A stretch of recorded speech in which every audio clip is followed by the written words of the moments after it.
All right. Well, good evening and welcome to tonight's session of Securing the Future Legal Audits for Farm Families and Agricultural Success. I'm Jenna Neese. I'm the A&R educator in Putnam County, and I am going to be your moderator today. To get started, I am going to launch a short little poll. This one just gives us a little information about demographics. So if you could please fill this out. It is voluntary and it is anonymous, so we don't know who fills it out, but it's just three short questions. How many individuals are participating in the workshop at your location? What is your race and ethnicity of the first one viewing? And what is the race and ethnicity of the second individual viewing? And if there's only one person in your site, you can just click there's only one person. Again, this is anonymous and voluntary, and we just use this for reporting purposes for our grant. So I'll pause for a couple seconds and let you guys finish filling this out. Thank you to everyone who filled it out. We do appreciate you joining us today for night two of Securing the Future Legal Audits for Farm Families and Agricultural Success. Tonight's presentation is going to be on difficult conversations. Before I turn things over to the speakers, I do want to make sure that everyone received the recording from last week. If you did not, please send me a message in the chat and we will make sure that you get it. We will have the recording from tonight ready either tomorrow or Wednesday. But we do appreciate everyone for logging on. And without further ado, I will turn things over to our presenters. We have Veronica Bullock and Renee Wyatt. Thanks, Jenna. So today we're going to talk about how to have difficult conversations. Like Jenna said, my name is Renee Wyatt. I'm a research and extension specialist in the AgEcon department. Veronica, do you want to go ahead and introduce yourself as well? Yes, good evening, everyone. My name is Veronica Bullock. I'm an ag and natural resource educator in the southeast part of the state, based out of Franklin County, and a part of the succession planning team. Perfect. So we did want to just let everyone know we're very thankful for the grant that we received to let us develop these materials, help disseminate the materials, and hopefully we have more deliverables even after the webinar series. We got this grant from the NCERME, part of the succession planning team, and the Purdue Institute for Family Business worked on this grant together, but we want to give acknowledgement to them before we start. Also, before we dive into the heavy stuff about how to have difficult conversations, I want to make sure that we're speaking in the same terms, or at least when we say something, you're understanding what we're saying. So, I like to start off by just defining succession planning and estate planning. So, when we say succession planning, it's the plan for a transfer of management, which is, decision-making abilities, authority, things like that, and or ownership of the farm during the life of the owners. An estate plan is more of a transfer of personal assets to designated beneficiaries following the end of the owner's life. And so those are the two different distinctions there. And then also, this is going to come into play quite a bit today. You're going to hear us say successor and incumbent. You've probably heard successor, that's the junior generation who wants to take over the business next. When we say incumbent, those are the senior generation folks that are currently owning and managing the farm business. So when we say those, hopefully we'll be on the same page for what we're talking about. If not, feel free to drop something in the chat if something doesn't make sense. And as we go through this presentation, if you have questions, concerns, need some clarification, feel free to drop that in the chat. And Veronica and I, whoever's not speaking, will take over and try to make sure we answer those as they come up.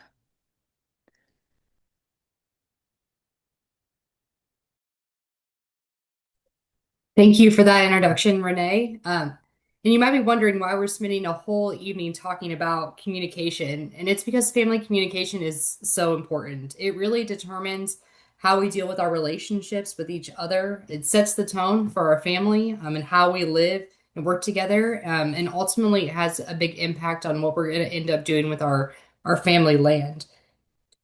And the reason that we're devoting an evening to this as well is because family communication is not simple. A lot of times we think talking to each other shouldn't be that difficult, But a lot of times, some of these conversations can be really difficult to bring up. And we're going to give you some tips and tricks tonight, as well as some conversation starters and some different tools you can use to try to have these conversations.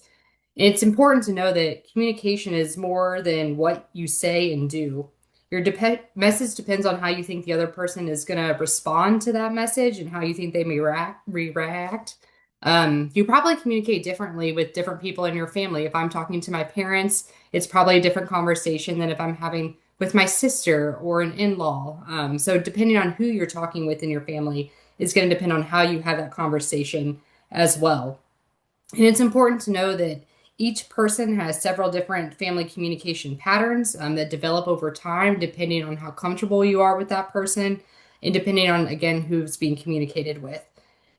So we'll talk about too, kind of recognizing some of those patterns. And especially during tough times, it can be really difficult to have these conversations. So understanding how people respond to can help us build this awareness and help us make this communication smoother moving forward.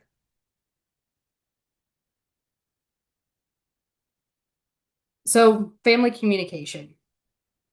When you're communicating, you have something that you want to share and you want to communicate with another family member. But unfortunately, a lot of times we don't do it well. And a lot of times that's because we don't understand different perspectives, or it's possible that we have a past experience where there were issues, and trying to talk about a conversation in the future could bring up some of those past experiences and those past issues, which can make it difficult to move forward.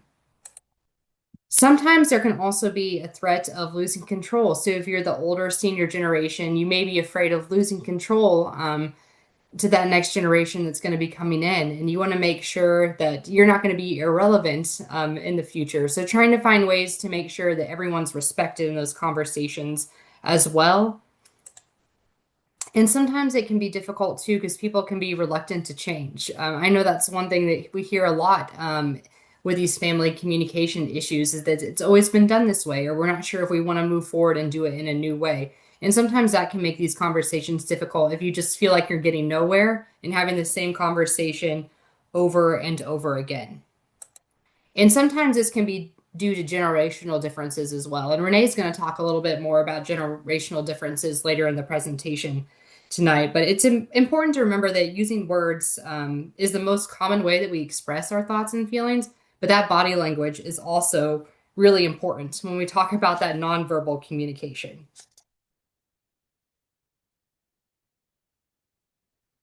So when you're communicating, you want to make sure that you focus on the positive. This can help keep things moving forward in a positive direction.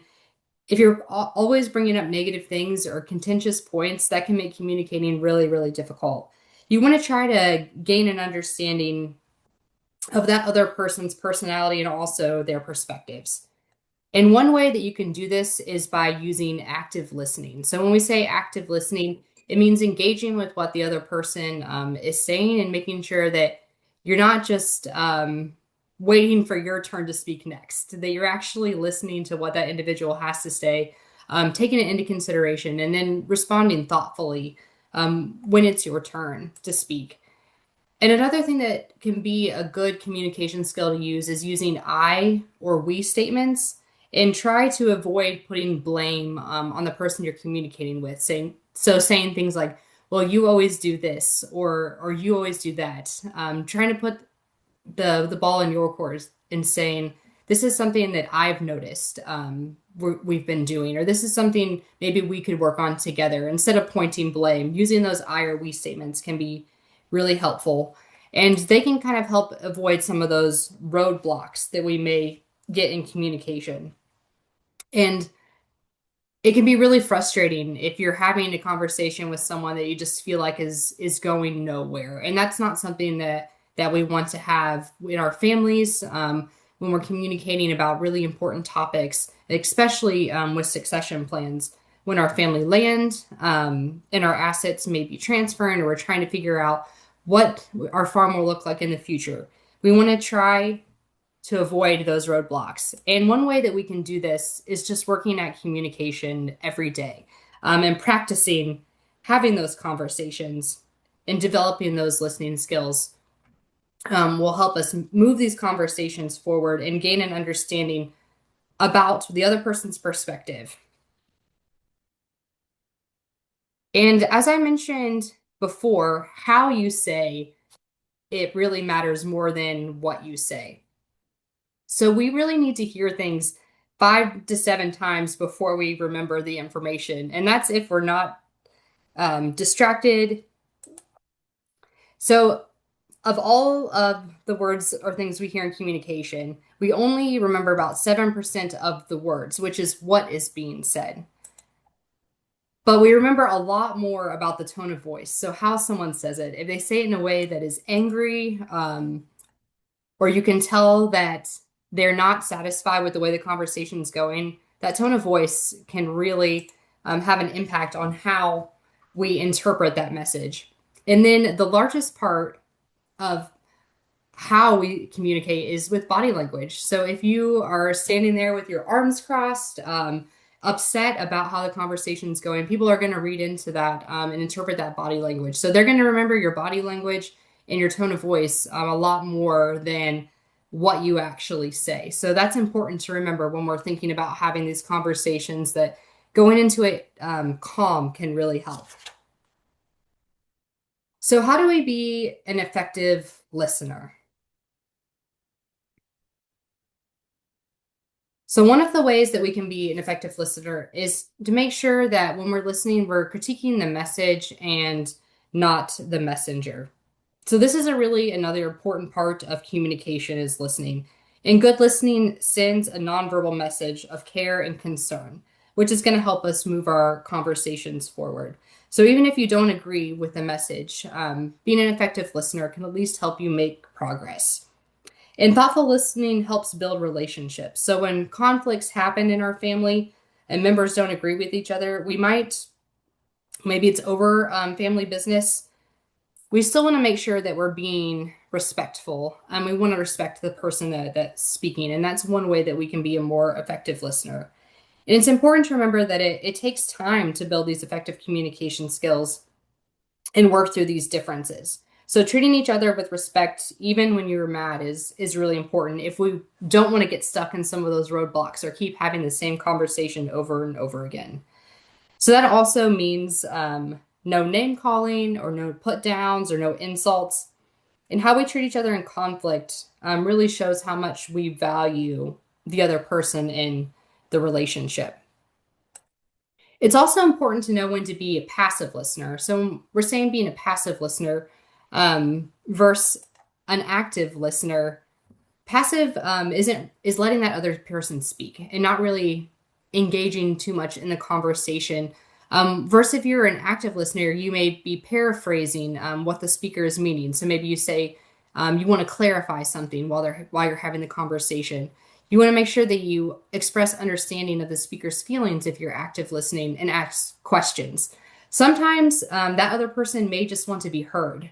And if that's the case, maybe taking a role of a passive listener is a better role to have versus an active listener if they just need to let out this information that they've been holding in. So it's important to show respect again to that speaker and let them share their message.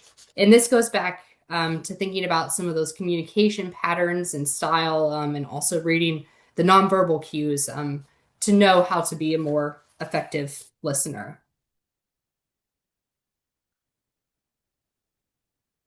And one of the things that we want to pause and let you do for a minute is think about your farm family communication. And we've put together a self-assessment worksheet in order for you to do this, where you can rate your family's communication practices. So hopefully you got the handout that was sent out by Courtney this morning via email. We're going to look at pages 1 and 2 of the handout right now and look at rating your family's communication practices. So we're going to take a minute here for you to read through those. If you don't have the worksheet in front of you, I'm going to read through some of the questions just so you can kind of consider those and what you would want to do. So this first part of the worksheet is looking at in our family farm, and you answer a question. And then based on how often you do that task or that communication item, you can rank it One is never, two sometimes, three often, or four always. And it's important to know when you take these types of assessments, the goal is not necessarily while you're going through just to get a high score. You want to make sure you're actually honest with yourself and filling this out honestly. That way you can have some some idea of how to move forward and improve your family communication. So in this farm family communication assessment, we have questions like we have regular planned conversations about our farm's future, or we listen to each other without interrupting. Want you to take some time to go through and kind of look at those questions and see where your family ranks on that 4 point scale. And then if you're doing this later, you have a spot where you can add up that scoring to see where your score is. And we have a place where you can interpret what that score actually means. So if you have a strong foundation, if you're still developing that communication, or if you need some attention or to really get started.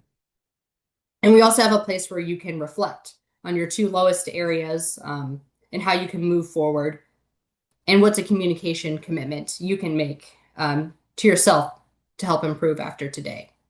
And next, I'm going to turn it over to Renee to talk a little bit more about generational conflict and how to avoid that. Perfect. Thanks, Veronica.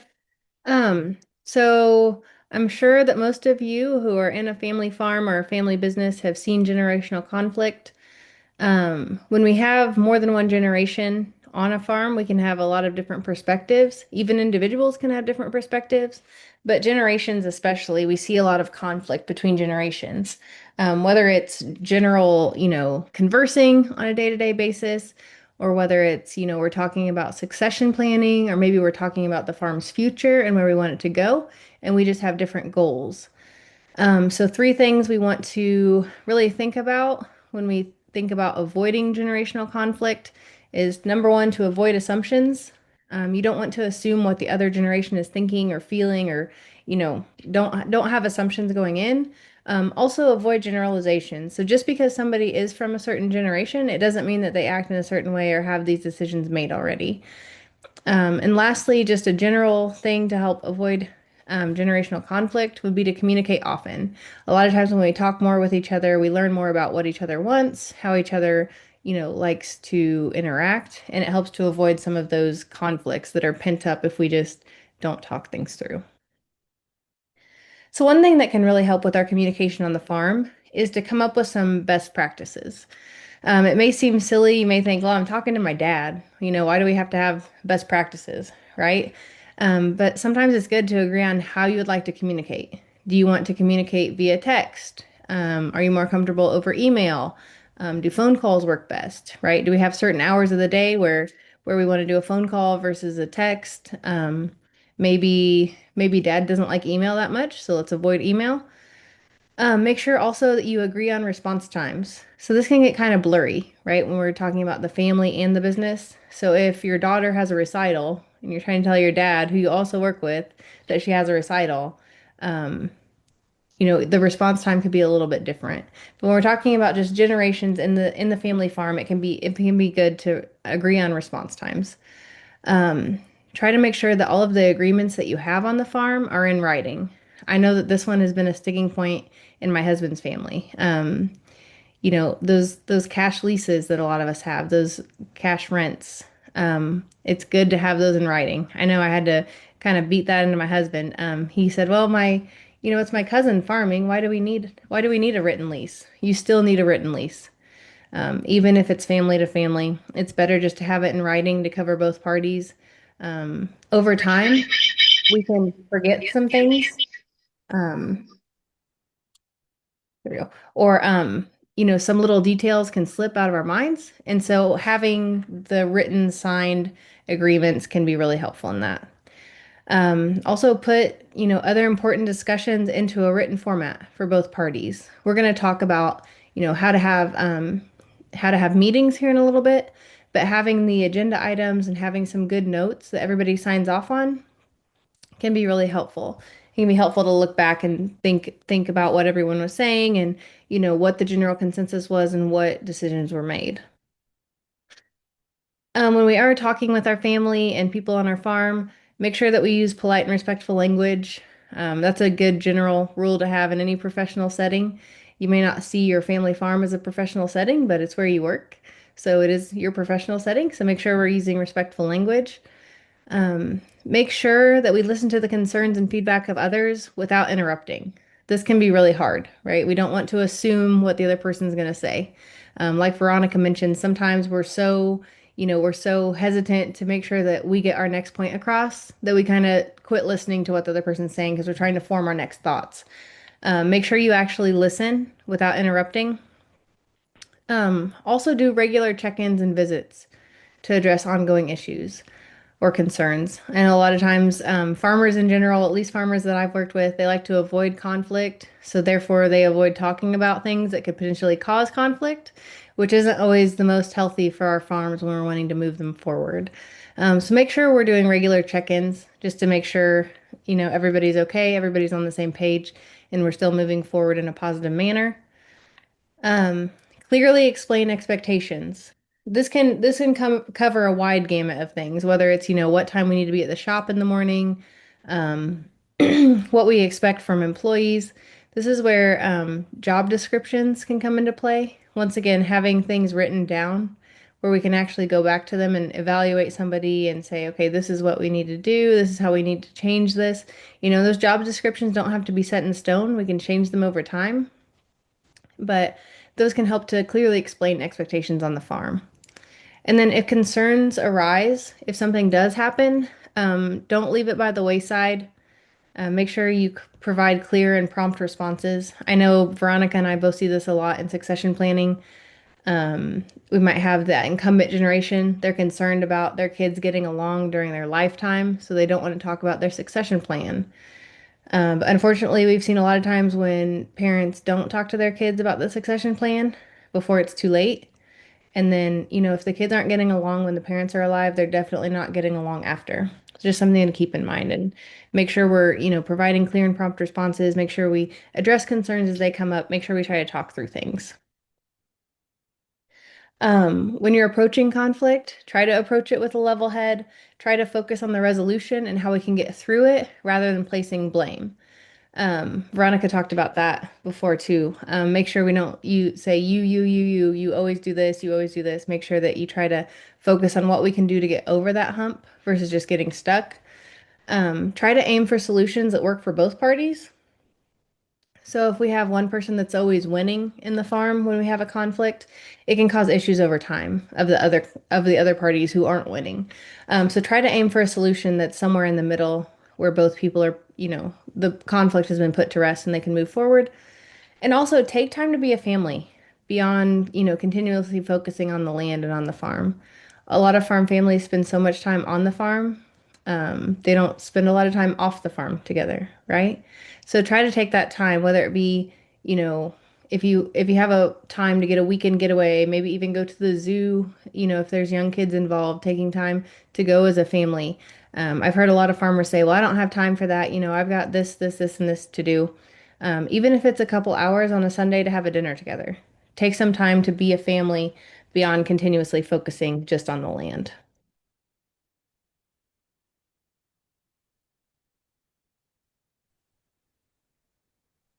Thanks, Renee. The next thing that we're going to do is talk about some example conversation starters that you could use in your own family meetings and discussions, or if you're just trying to start a conversation with someone on your farm. Some ideas of how to get started. So, one way that you can start a conversation is by building trust and rapport. Now, there are other ways to build trust. Maybe it's working hard on the farm and continually showing up and showing your investment in that land. Also, you can show like genuine curiosity, so asking questions.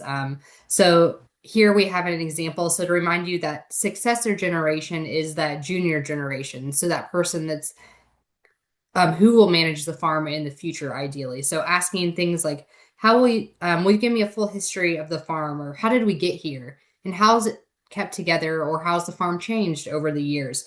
Being curious can help build that trust and rapport as well. You also want to make sure that you're being respectful of their time. So when you're trying to have these conversations, make sure it's at a good time where you have time set aside that you can learn about the history and show that curiosity. and you can offer help as well if you're that successor generation. And Renee and I are going to kind of bounce back and forth here and talk about the different generations. So I'll turn over to Renee to talk about incumbent. Perfect. So the incumbent generation is more of that senior generation. So if they're trying to build trust and rapport with the successor generation, they might say, tell me the first memory you have out on the farm.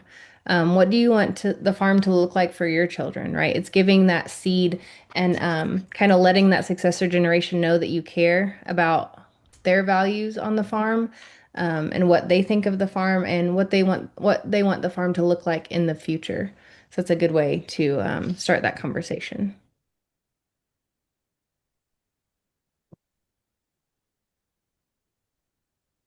So another area where we might start conversations is with demonstrating concern. So going back to what we said about listening earlier, just because you're listening doesn't necessarily mean you agree. You may not like what the other person is saying, but it's important to try to understand that other person's message, and you may need to ask more questions. So if you're talking about things like retirement, if you're the successor generation, you may want to make sure that you understand. So you can have a conversation starter that goes like, I want to make sure you're able to retire when you would like. What would that look like for you? And what is your goal date for retirement? So maybe this is something you've been struggling with and you haven't been able to get that goal date out of them, but just demonstrating that genuine concern and being authentic can also help move this forward if you're the successor generation.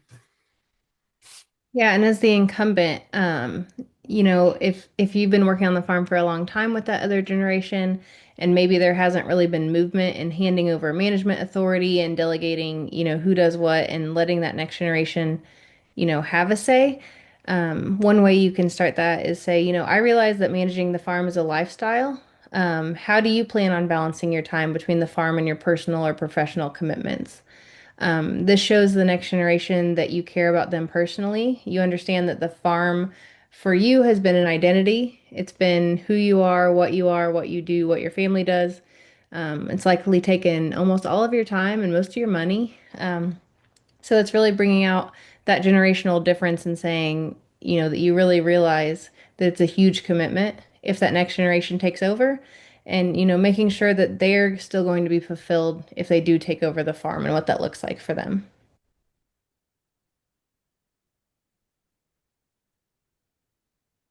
Another option to help move these conversations forward is by paraphrasing what the other person is saying. So, this is one way to show you understand in your own words and try to repeat the main points of what that other person has been saying. You want to make sure that if you're paraphrasing, you do this without sarcasm. Going back to that tone of voice when we're communicating, we don't want to upset someone or make it come across as we're not serious about these conversations.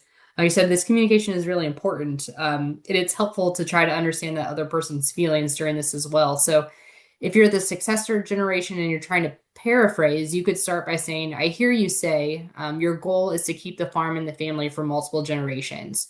And then you could follow it up with a question like, what tools or documents do you have in place to reach that goal? Or what are your expectations from me? If you know that they want to keep that farm in the family, you want to make sure that there is some sort of plan in place or way they can reach that goal. So it's important to make sure that you address that as the successor if that's not in place and try to move that forward. Yeah, and as the incumbent, you could say, I hear you say you want to be more involved in managing the farm. What steps do you plan to take to achieve this goal? And if you do say this, don't be surprised if you hear the successor turn it around and say, well, I've been waiting for you to ask, right? I know we have those conversations quite a bit when people come to our succession planning team and say, who should start that conversation on taking over the farm and transferring that farm to the next generation. And really, ideally, it should be the incumbent who brings it up, who recognizes, okay, it's time for me to start handing over some management, maybe some ownership, and trying to plan for that. But if it doesn't happen, then it can be on the successor to bring that up. So it could be from either side in that situation.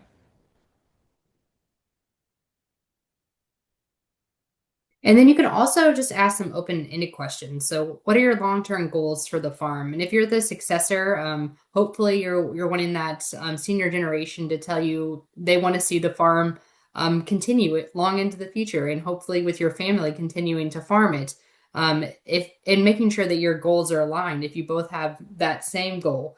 You could also ask more open-ended questions as far as what does this success look like for you in this process as we're moving forward, or what are your expectations of me going forward as well? If you're trying to figure out what those long-term goals are for the farm, but just a way to kind of get things going. And talking about goals and kind of brainstorming or dreaming about the future can be a way to get these conversations moving.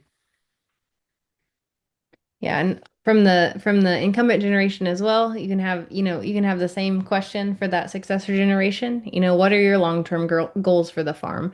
Wanting to know how they see the farm in the future and how they see themselves fitting into that future.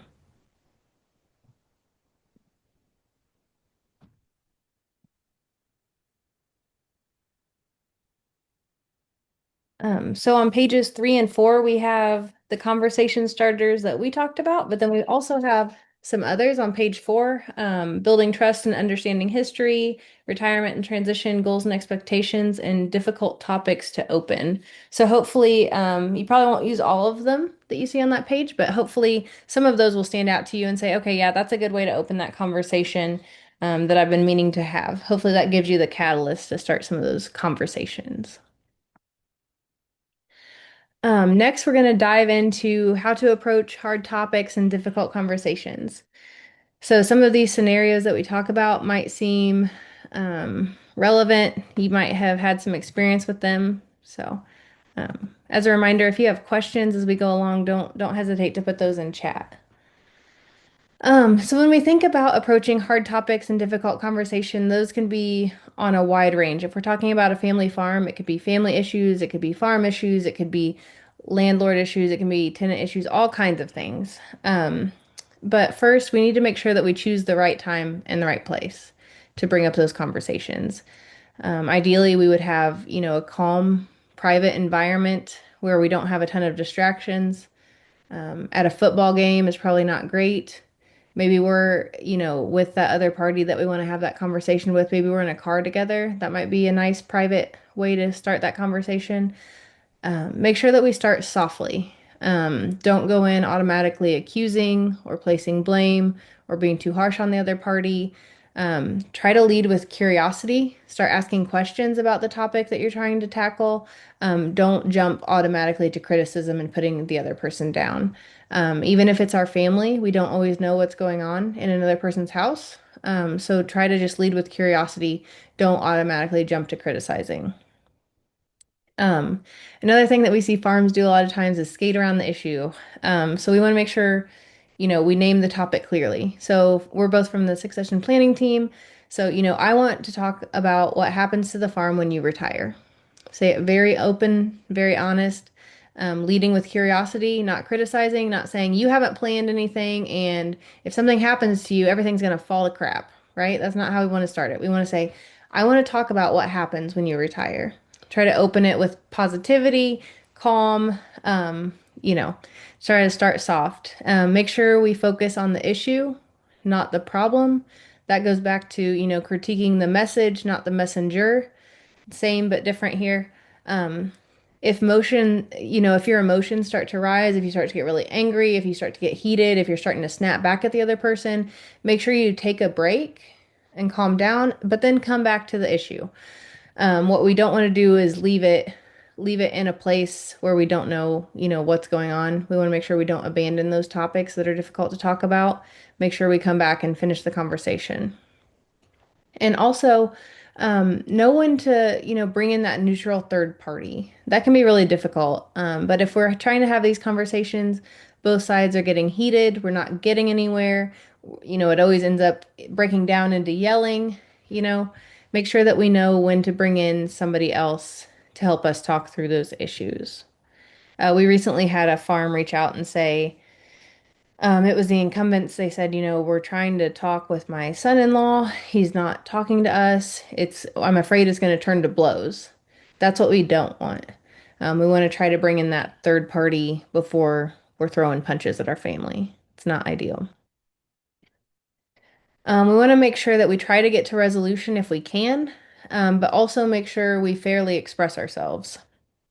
So, um, what we mean by this, try to adopt an attitude of resolution. So try to think of yourself as an outside party, even if you're involved. So try to consider both sides, have some empathy of the other person. For the successors, you might see the incumbent generation not making these decisions on the farm, not wanting, it seems like they don't want to pass the farm down, they don't want to hand over management, and really they could just be trying to keep family harmony. Maybe they're afraid of upsetting certain kids. They don't want to feel like they're kicking one of their kids out of the operation. Sometimes it's just hard, right? It's been their lifestyle, it's been what they do, who they are in the community. And so it's hard sometimes to hand over those reins to the next generation. So really try to go in as a neutral party and a fair observer. Try to think of the other person's feelings. And remember, at the end of the day, you're likely talking to family. We really don't want to get in huge fights with our family. Um, Try to use I statements rather than putting blame on the other person. So I feel concerned when, you can say, I feel concerned when I don't see plans being made for the next generation of the farm.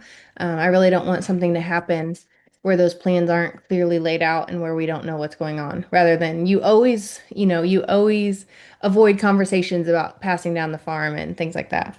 There's a lot of different ways we can do that. Try to separate the problem from the person. So try to address the actual issue, not the person's character.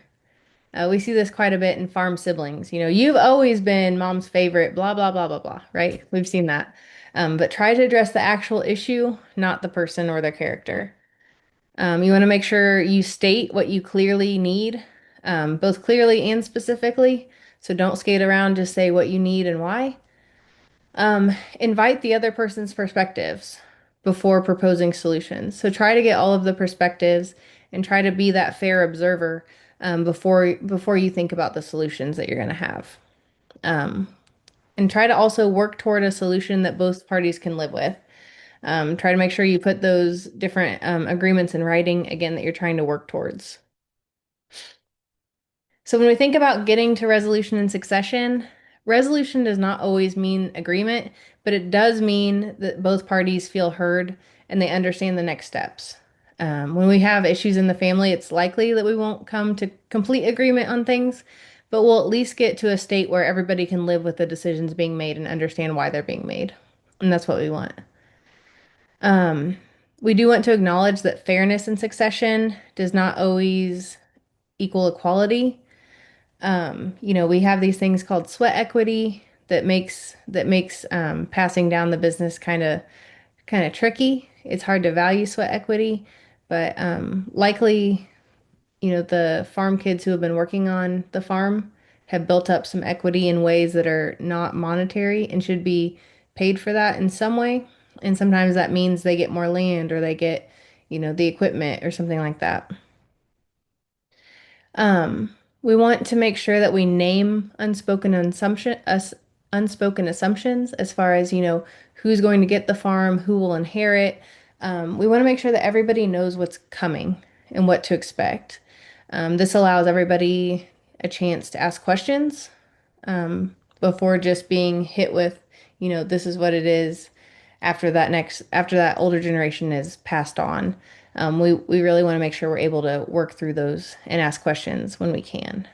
We want to consider the different stakeholders that are involved, whether that's off-farm family members, non-farm heirs, maybe we have spouses. There can be all kinds of different stakeholders that we don't even think about when we're thinking about drafting, our succession plan.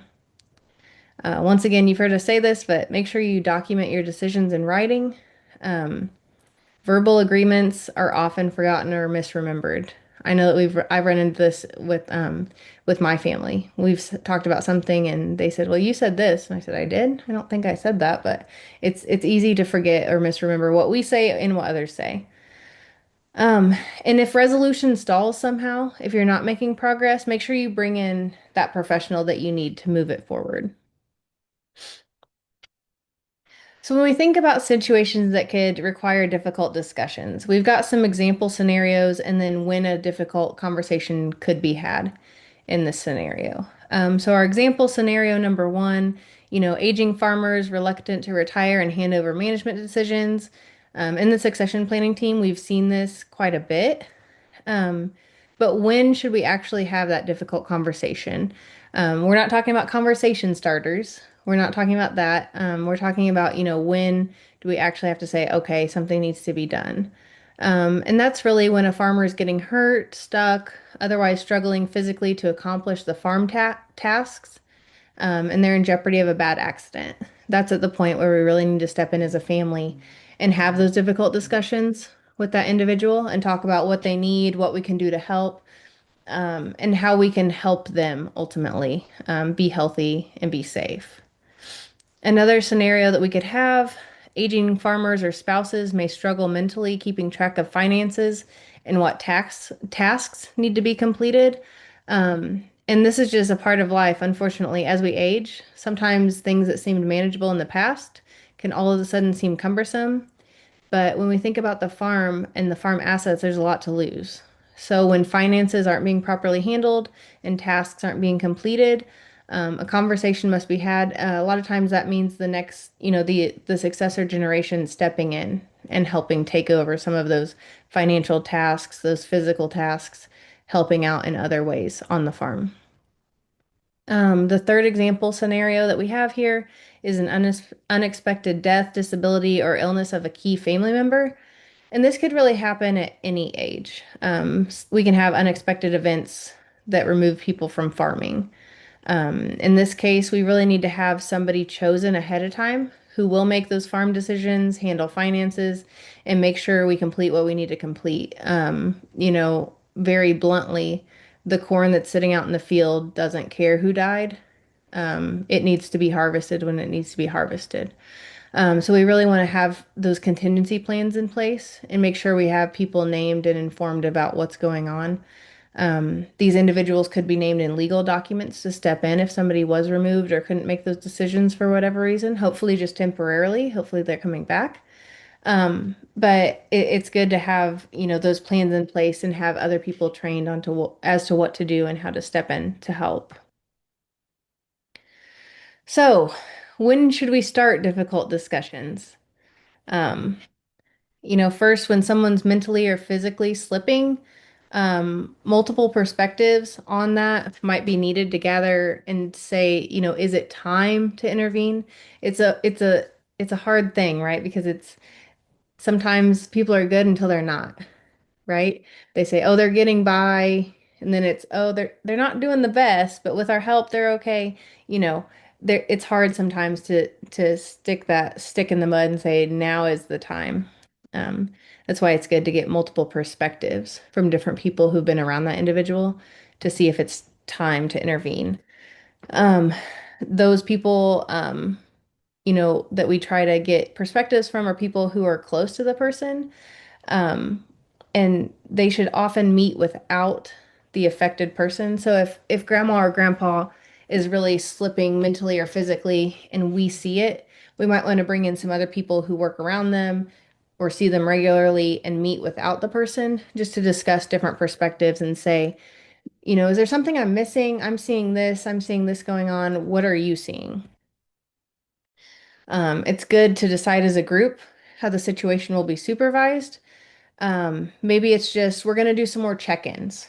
We're going to delegate who does those check-ins when, but we're just going to, keep a pulse on the situation, and try to document and communicate between those different people who are doing those check-ins to monitor the situation. So how can we start these difficult discussions? So really, depending on the situation and what's going on in the farm or the farm family, intervention may be needed. You've probably seen those dramatic interventions on TV, right, where everybody just comes to the room and kind of goes, you know, ambushes that person. That's really not what we're talking about here. We want to make sure that the time is right and gently discussing with the affected person what has been happening, after we've kind of gathered evidence and gathered multiple perspectives on that. So we want to gather the people who are close to the affected person, who have seen the issues going on, make sure we express our sentiments calmly to that person, and allow that person to express their perspective, right? They say maybe they've fallen a couple times and they said, "Well, but this was happening. This is why I fell," you know, things like that. Try to make sure you have empathy, let them say their piece. Try to offer some options or next steps. Maybe some supervision, less physical labor, maybe help with completing financials for the farm. There's different things that we can do without automatically just trying to remove the person from their home or familiar environment, which can be very dramatic and traumatizing for people. So, a lot of times these conversations are really difficult to discuss. It's hard to get all your ducks in a row to make sure you can document what's been going on. It takes time, it takes coordination. But if we're looking at someone who might need help, that's really what we need to do. So we do have a difficult conversation planning worksheet on pages 5 and 6. And so I'm guessing most all of you have a difficult conversation that you might need to be having with your farm or farm family. So we have quite a few steps here. So step one is just naming the topic. So what is the conversation you need to have? An example is I need to talk with my parents about what will happen to the farm if one of them passes away unexpectedly. Step two is who needs to be involved in this conversation.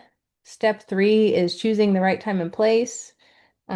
Step four is drafting your opening. So writing a couple sentences to open that conversation using I statements.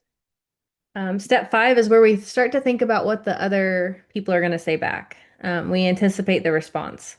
And then step six, what does resolution look like?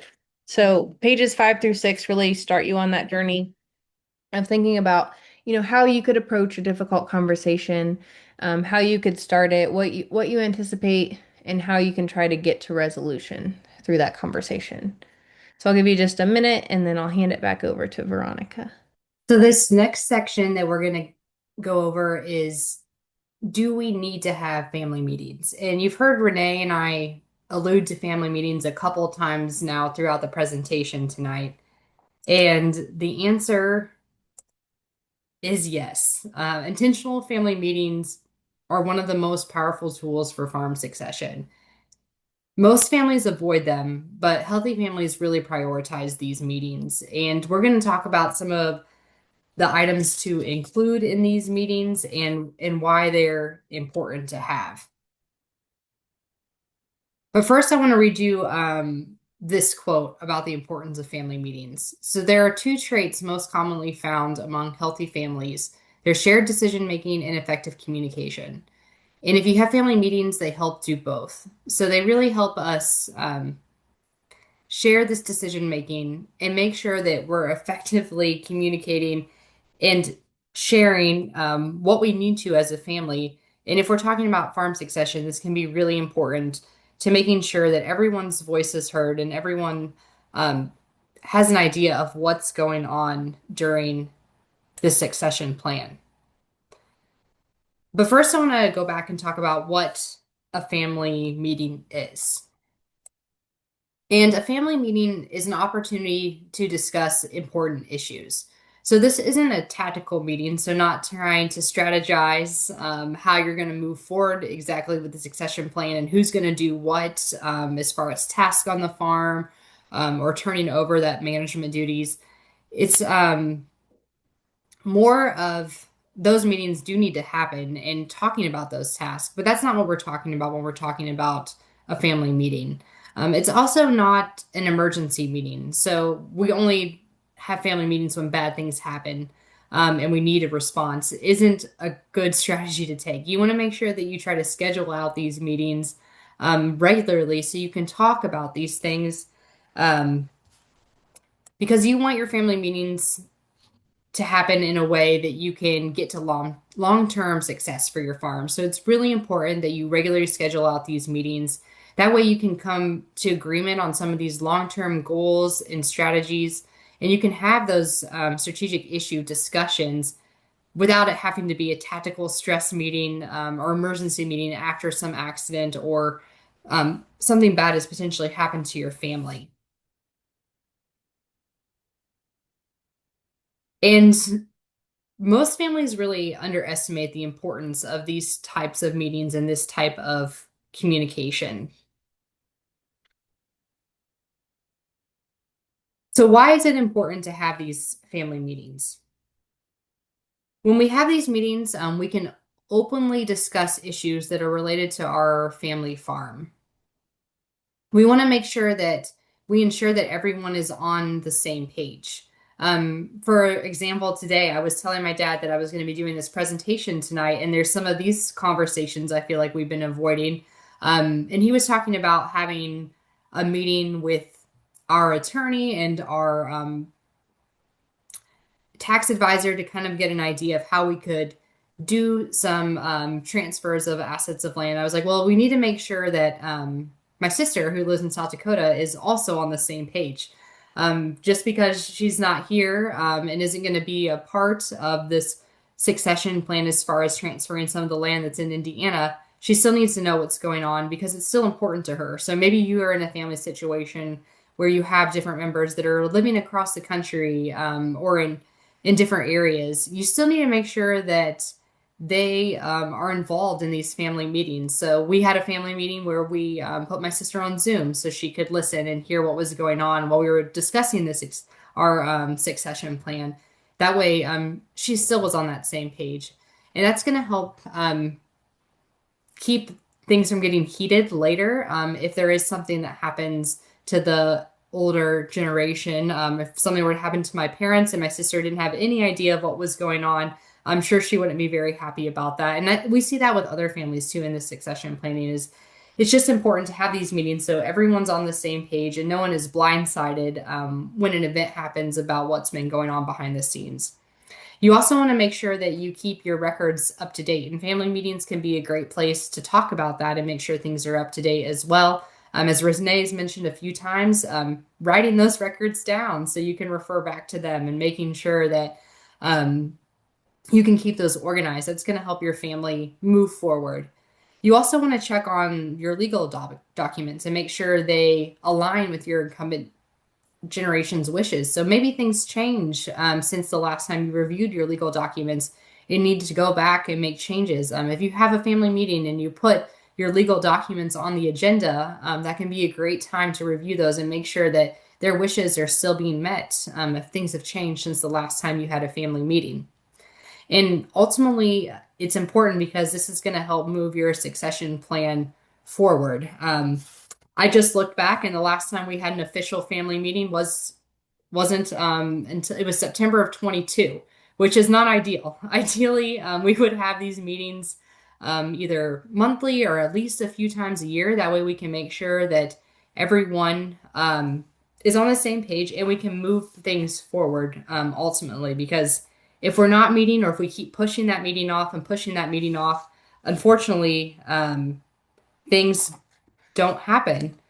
And that can lead to some of our common family meeting pitfalls as well. So if you're only meeting when there's a crisis, this turns it to being more of a reactive meeting, and it can be harder to keep that meeting from getting emotional and making sure that everyone stays calm and you're actually having proactive, positive conversations that are going to help move your family succession plan forward. Another common family meeting pitfall is not having an agenda. We're going to give an example of a farm family meeting agenda here in a few slides, but if you don't have an agenda, then a lot of times the conversations can drift and important topics can get missed or they can get avoided altogether. I'm sure everyone has been to a meeting that doesn't have an agenda, and you can see how unproductive those can be as conversations spiral out of control. Maybe you go down a rabbit hole and get completely off topic. If you have an agenda in front of you, at least you can check those agenda items off as you go down the list and make sure that you're actually feeling like you're getting something done at the end of the meeting. It can be really frustrating when you go to a meeting and invest a lot of time and you feel like you got nowhere. So having that agenda can really help you do that. You also want to be careful when you're having these family meetings to make sure that there's not one person that's just dominating the whole conversation. If you have one person that's dominating, a lot of times others will disengage or shut down. And one way that you can help with this is by assigning a facilitator to each of your meetings. And that can be someone that just helps direct the conversation back when things seem to be going off topic or the conversation drifts. They can also help bring out other people's voices if there's one person dominating and asking if there's someone that hasn't shared, maybe they have something that they want to share as well. You also want to make sure that when decisions are made, they are written down. One of the common family meeting pitfalls is not writing down your decisions. And as Renee mentioned earlier, a lot of times these things can be misremembered. So it leads to different memories later, which could cause more conflict than you would want. So making sure you have a note taker at your family meeting. That way you can make sure you have things captured and written down. It's also important to make sure that you send out those notes or those minutes so everyone can review them and make sure quickly after the meeting that that is what was actually discussed and that you all remember it correctly. You also want to make sure that you schedule these meetings and keep from postponing them. You want to make sure that they become a habit. As I mentioned with my own family, we've fallen into this issue of just continually postponing, continually postponing. So just trying to make sure you make these a habit, even if there are different things happening and moving on the farm, different people are in different places. Just having this meeting scheduled and at least having that check-in point is going to help move your succession plan forward. You also want to make sure that you don't confuse a family meal with a family meeting. Just because you're together around the dinner table and you're talking about some things that are happening on the farm or things that happened that day, that doesn't necessarily mean it's a family meeting. You want to set aside time to have these family meetings where you can dedicate time to talk about maybe some strategic planning or some issues that may be at hand. And you don't want to make every time you're with your family a discussion that's strategic or dealing with issues or talking about succession planning. As Renee said earlier, you want to make sure that you still have that time and take that time to be a family. So you don't want to bring this up every time you're around the dinner table. And a lot of times going to a neutral place can help as well. So maybe not having the family meeting on the family farm and going somewhere else can help put a little separation there and make sure that you're dedicating that time and space. You also want to make sure that you don't leave out key family members. As I gave the example with my sister, you want to make sure that everyone is a part of these conversations that should be at the table. So going back to the worksheet too, when you're thinking about these difficult conversations, thinking about who should be there and you're not leaving anyone out. So whether that's spouses or adult successors, you want to make sure that everyone that needs to have a voice has a voice in this plan. And that's going to help you avoid some of these common family meeting pitfalls. So how do you prepare for your family meeting? And I've kind of mentioned a few of these things already, but you want to make sure that you set a date and a time and a location in advance. Try to treat this family meeting like any other appointment, important appointment, I should say, that you might have. These family meetings are important. And as we mentioned, if you want to have a successful succession plan and help make sure that you're reaching your goals as a family and for your family's farm, you need to have these meetings and make it important and prioritize it. You also want to make sure you create and share that agenda 2 to 3 days before the meeting. That gives everybody a chance to come prepared.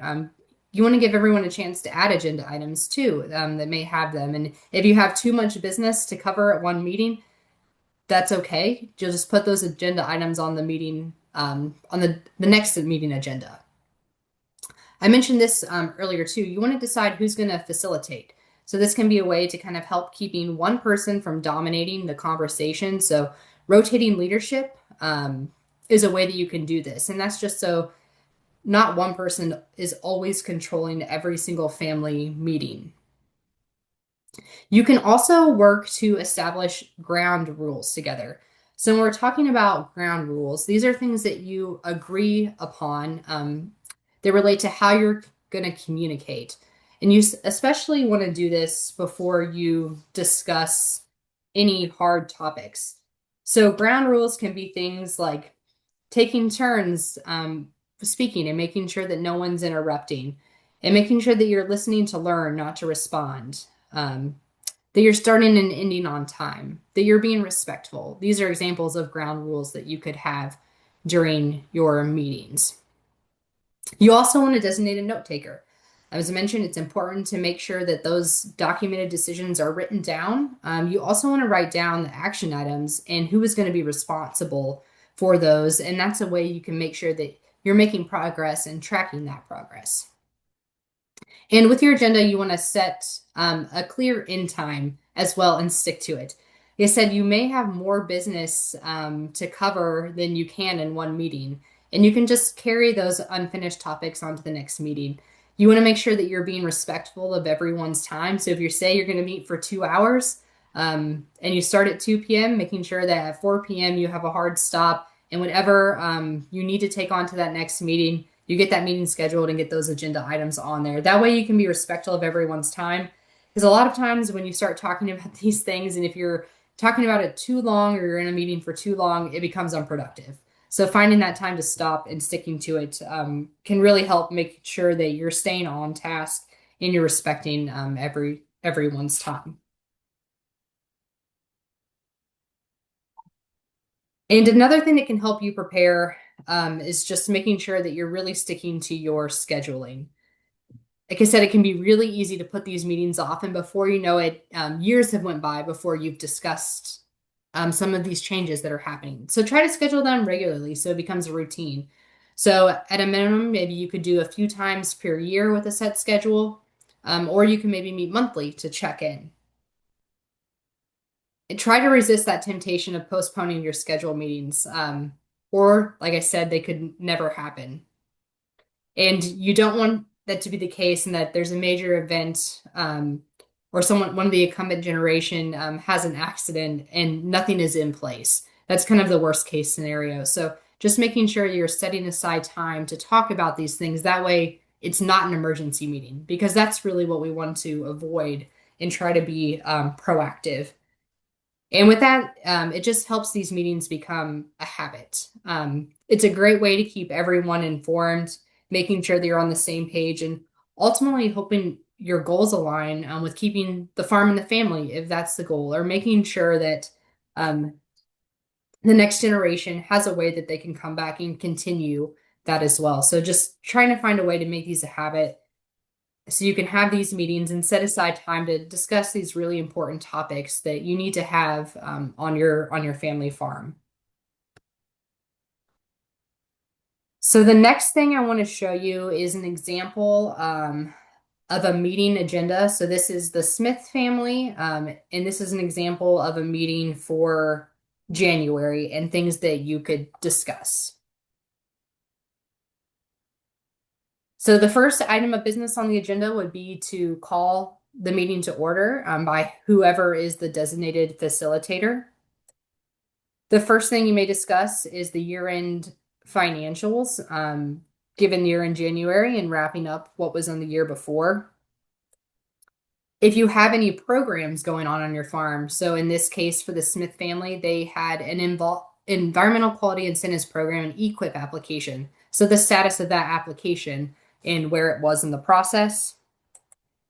And also their winter management plans. So who's going to be in charge of what task? Maybe there's a lot of maintenance that needs to be done over the winter. And who's going to estimate expenses on what some of those things may cost. And also dedicating time to talk about your succession steps. So who's going to be involved on your advisory team and going to be maybe coming to a family meeting in the future, or maybe you'll have a meeting with them. You want to assign who will invite advisory team members, and then you also want to establish goals for meeting with your advisory team members and making sure that they understand what your goals are as a family. So if you go, if you're paying for an attorney or a CPA and you're sitting down in a meeting with them for the first time and you haven't talked about any of these things, you could save yourself a lot of money and time if you have an idea as a family going into it what your goals are, instead of paying for that attorney's time while you're trying to decide that amongst you as a family. So making sure that you're setting aside the time in your family meeting to discuss these things. That way, when you are getting your advisory team members involved, you can help make that time as productive as possible and avoid some of these roadblocks or discussions you could have had prior to meeting with your advisory team members. And it's also important, the last thing you want to put on your agenda is when to schedule your next meeting. So when that meeting is going to be and who's going to lead it, making sure that you get that on the calendar. That way it doesn't get postponed, and you can have that meeting regularly scheduled. And the final thing would be to adjourn your meeting and making sure that you're sticking to that time you said was going to be your end time. So the last two pages we have of your handout, pages 7 and 8, are an example of a farm family meeting agenda. So this is a place where you can put in your meeting details as far as the family or the farm name, when that meeting's going to be, the location, the facilitator, note taker, and who you're going to have in attendance. And then we also have a place for you to put those agenda items. A time to devote to each of those agenda items can help making sure that you're staying on task and that you can finish on your end time, and then who's going to be responsible for each. And on the back page, we have an example of some of the ground rules that you could also use in your family meetings, in a place to put action items and decisions. So it can be really helpful to take some time to really put together an agenda and make sure everyone has a chance to prepare and look it over before you have these family meetings. That's going to help you be successful moving forward. And we'll give you a minute to look at that, and then Renee is going to take over again and finish out the presentation. Okay, I was just spending a minute reading through the chat. We do have some great questions. I think that since we're so close to the end of the presentation, maybe we get through the presentation, then we can tackle those questions. But if you have more, feel free to put those in the chat and we will get to those. I'm just going to give you a few tips and tricks to how to communicate effectively, how to make sure that, your voice is heard and you're listening to the other voices in the room as well. Um, so you might roll your eyes at some of these rules that I'm going to talk about, but I will say that if I've gone into a farm family meeting and I know it's going to be contentious, a lot of times I'll print out these rules and have everybody sign off. That way, when someone does break a rule or misbehave, you can say, hey, you said you were going to do this. We're going to stick to these rules. So first, just take your turn to speak. Don't be thinking about your next statement. Be listening to the other person and make sure you take your turn to speak. Don't talk over other people. Make sure that you're listening and respecting others' opinions, and listening to learn, not just listening to get your next point across. That's not what we want to do. Critique the message, not the messenger. We want to focus on what people are saying, not who is saying it. Rotate meeting leadership can really help to create a safe space for others, and not having that one person that's always ruling the meetings and setting the agenda for everybody. Make sure that when you do come to a family meeting, you're prepared. Don't have side conversations or comments. Don't be over here, talking to your neighbor about something that was said. Make sure that you're honest and respectful. Provide an agenda. Veronica gave you some great tips for having one of those, drafted. One of my colleagues and I, we say to each other, if there's a meeting and we don't know what's going to happen, you say no agenda, no attenda. So don't make sure that you're sending out that agenda in advance. Make sure we're not interrupting others. And a lot of times, if you're silent, the other person who's speaking is going to take that to mean that you're agreeing with them.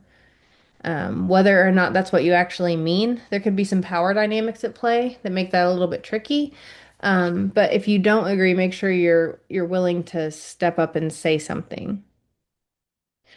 Make sure that when you set those family meetings and you have your nice agenda laid out, you start and end on time. Make sure you stay on the topics that are listed. If there's topics that we want to talk about at next meeting, you can always start drafting those during the meeting, but talk about them next time, not this time. Make sure you share the meeting notes and action plan, honor commitments and decisions that the group made.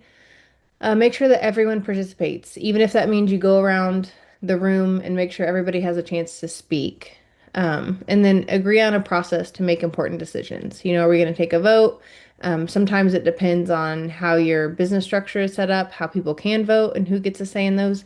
But make sure you have a process in place for coming to terms with that.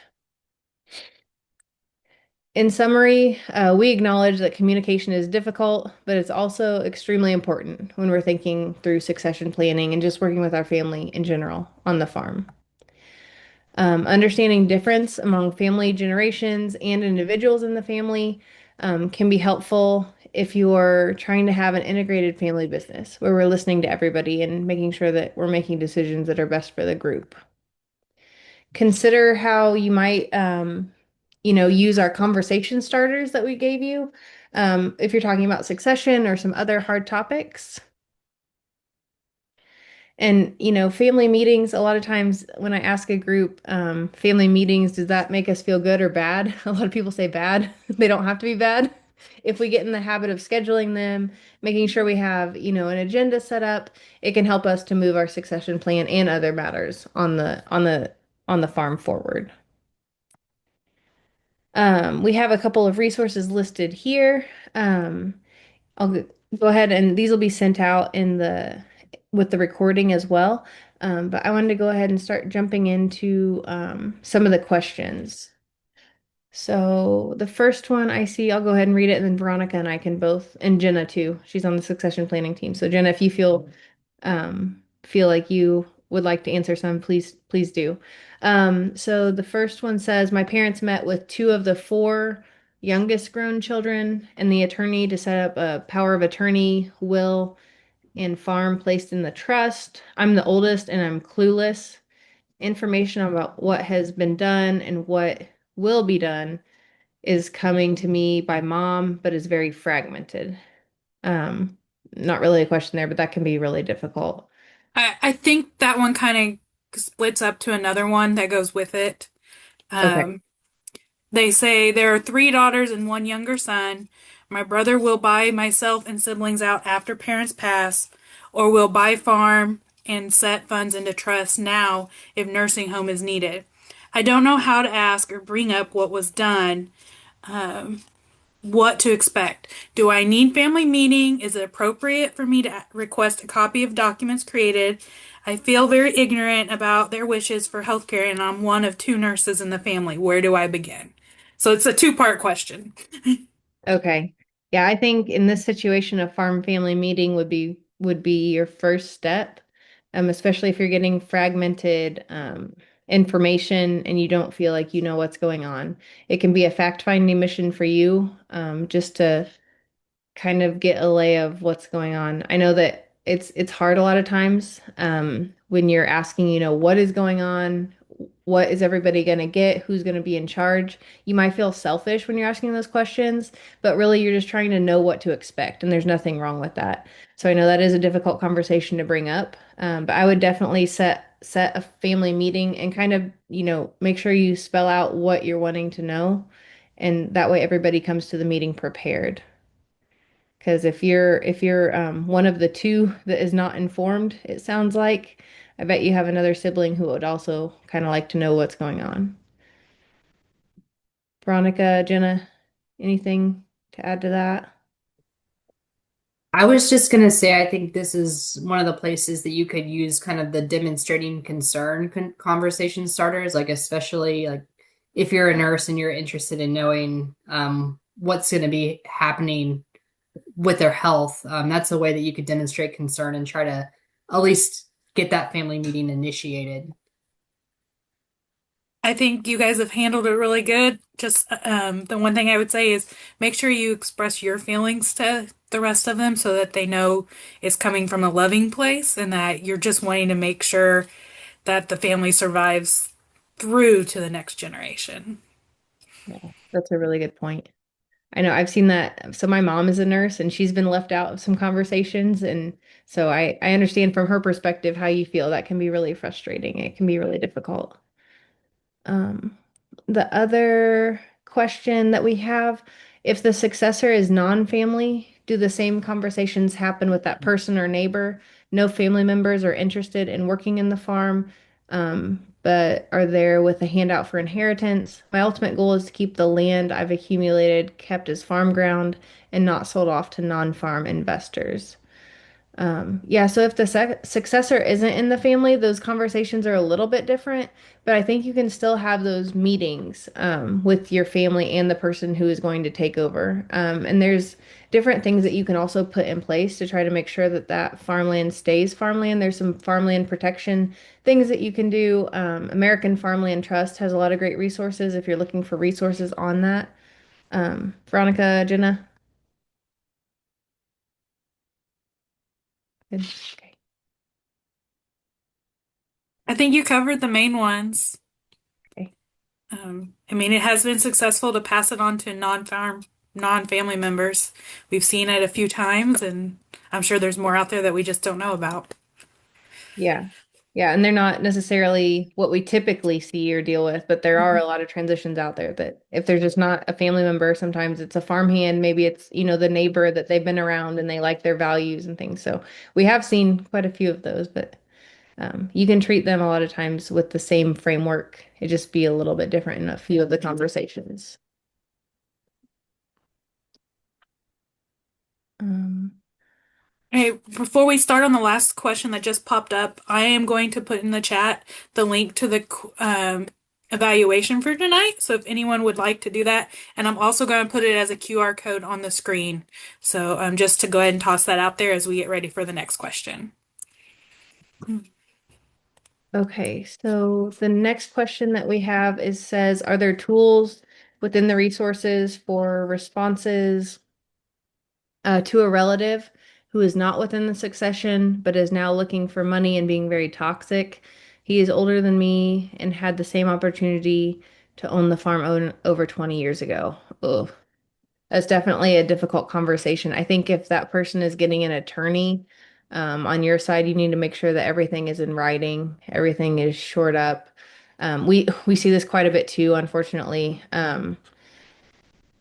where they see that dollar sign and people kind of act not respectful and not like the good people that we know they could be. So make sure you find everything in writing. Make sure that everything is solid on your side.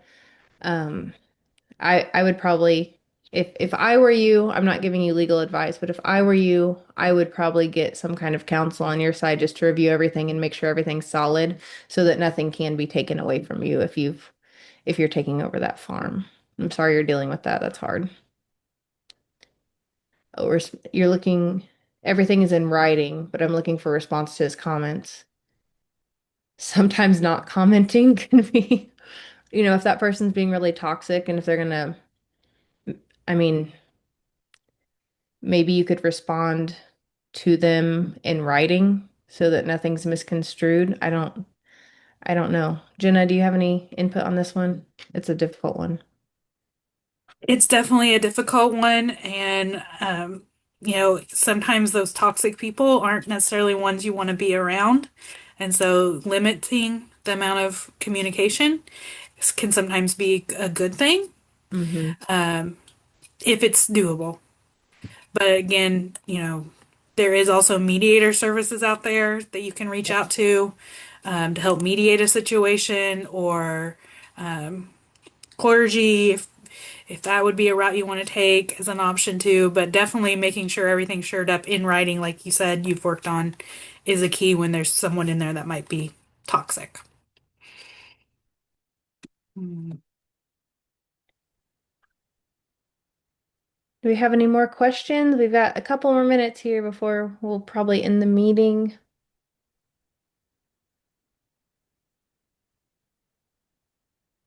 Definitely a lot of good questions. So hopefully, we've answered a lot of what anyone may have to say.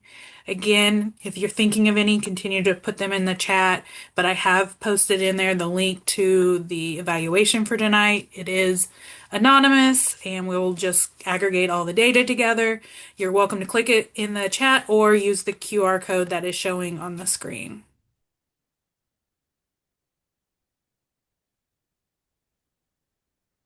As we're wrapping up, I will mention that we will not have another one of these sessions until June. So you may forget that you signed up, but we will send you an email reminder as it gets closer. Um, we kind of took a break from them so to allow for the farming season to happen for planting, and that's why it's kind of a little bit of a hiatus per se for a couple months. But we will be back with more of these and coming up in June. Well, it doesn't seem like we've got any questions, but I do want to thank both Renee and Veronica for being our presenters tonight. Um, as a reminder, we'll send out this recording within the next couple days, and we hope everyone has a safe and happy evening. And if you have questions in the meantime, you have several different contact information for several different educators, Renee and Veronica or Courtney's, and we can get it to the appropriate person if you have any specific questions. But thank you guys for joining us. Enjoy the rest of your evening. Thanks so much.